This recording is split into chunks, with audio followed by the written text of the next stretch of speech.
नमस्ते, मैं हूं सुरेश कुमार एकलवे और आप देख रहे हैं बात सच है।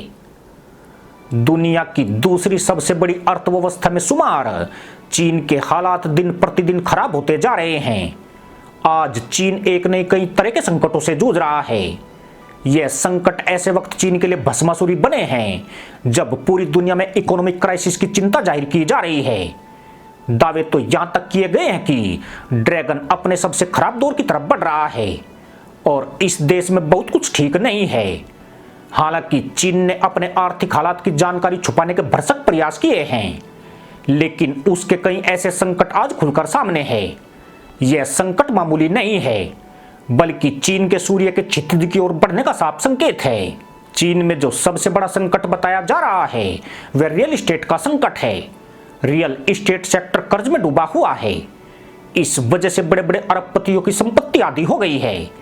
यही नहीं, चीन का प्रॉपर्टी कारोबार इतिहास के निचले स्तर पर पहुंच गया है और रियल एस्टेट कंपनियों पर 300 अरब डॉलर का भारी भरकम कर्ज चढ़ गया है। चीन की अर्थव्यवस्था में रियल एस्टेट कारोबार मील का पत्थर माना जाता है, लेकिन पिछले एक साल से इसके कंगूरे धराशायी हो रहे हैं। चीन दुनिया के छोटे और गरीब देशों को कर्ज देने के लिए जाना जाता है। उसकी इस पॉलिसी में चीनी बैंक बड़ी भूमिका निभाते हैं। इनमें से अधिकांश चीनी कंपनियों के माध्यम से दूसरे देशों में भारी भरकम निवेश करते हैं और वहां से सूद की भारी कमाई करते हैं। मगर अब बैंकिंग सेक्टर का हाल भी रियल एस्टेट सेक्टर जैसा ही हो गया है। हालात का अंदाजा इस बात से लगाया जा सकता है कि बैंकों की सुरक्षा के लिए सरकार को टैंकों की मदद लेनी पड़ रही है। ग्राहकों का बैंकों के ऊपर 6 अरब डॉलर से ज्यादा का बकाया है। हेनान प्रांत के 14 बैंक दिवालिया हो चुके हैं और 4000 छोटे बड़े बैंक नकदी की भारी कमी से जूझ रहे हैं। जहां बैंकों ने ग्राहकों की जमा राशि लौटाने से हाथ खड़े कर दिए हैं, वहीं लोन धारकों ने बैंकों की ईएमआई भरने से मना कर दिया है। इसके अलावा चीन बिजली संकट का भी सामना कर रहा है। चीन कोयले की जबरदस्त कमी से जूझ रहा है। ऑस्ट्रेलिया से रिश्ते खराब होने का असर कोयले की आपूर्ति पर पड़ा है। चीन अपनी जरूरत का ज्यादातर कोयला ऑस्ट्रेलिया से आयात करता था, लेकिन दोनों देशों में तनातनी के चलते ट्रेड बाधित हुआ है। इसके चलते पर्याप्त बिजली नहीं होने से औद्योगिक क्षेत्रों में घंटों बिजली कटौती हो रही है। इससे चीन का मैन्युफैक्चरिंग सेक्टर प्रभावित हुआ है और इसका सीधा असर उसकी अर्थव्यवस्था पर पड़ रहा है। चीन का विदेशी मुद्रा भंडार पूरी दुनिया में सबसे बड़ा है। उसके खजाने में 3013 अरब डॉलर के लगभग जमा है। जुलाई 2014 से पहले 4000 डॉलर तक पहुंच गया था। वर्तमान में चीन के अलावा केवल 5 देश हैं जिनके भंडार इतने आंकड़े पर है। इसमें जापान, स्विट्जरलैंड, भारत, रूस और ताइवान भी शामिल है।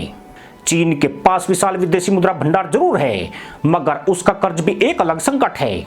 फिलहाल चीन का कुल कर्ज उसकी जीडीपी का 264% के लगभग हो चुका है। उसके ऊपर कुल विदेशी कर्ज 13,000 अरब डॉलर से ज्यादा हो गया है और आज प्रत्येक चीनी नागरिक पर 8,971 डॉलर का कर्ज चढ़ गया है, जबकि माना जाता है कि किसी भी देश पर उसकी जीडीपी से 60% से अधिक कर्ज खतरनाक होता है। भारत के ऊपर भी 570 अरब डॉलर का कर्ज है और प्रत्येक भारतीय 408 डॉलर के कर्ज का देनदार है।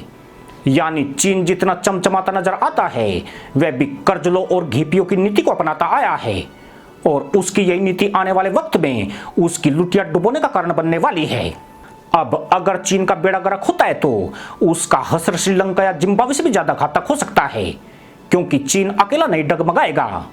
उसे कर्ज देने वाले देश, निवेशक, सप्लाई चेन से जुड़े आयातक निर्यातक सबकी बैंड बजेगी। चीन दुनिया की दूसरी सबसे बड़ी अर्थव्यवस्था है और अगर इसकी अर्थव्यवस्था को चोट पहुंचती है तो आशंका है कि यह पूरी दुनिया को हिला देगी। दुनिया के कई देश इसकी जद में आ जाएंगे और भारत भी इससे अछूता नहीं रहेगा।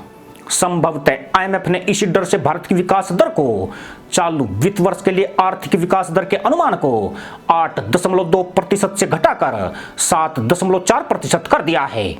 आईएमएफ को भी अब चीन की मंदी की पूरी संभावना महसूस होने लगी है, पर इसमें राहत की बात यही है कि भारत का एक प्रतिद्वंदी और शत्रु ढाल हो रहा है।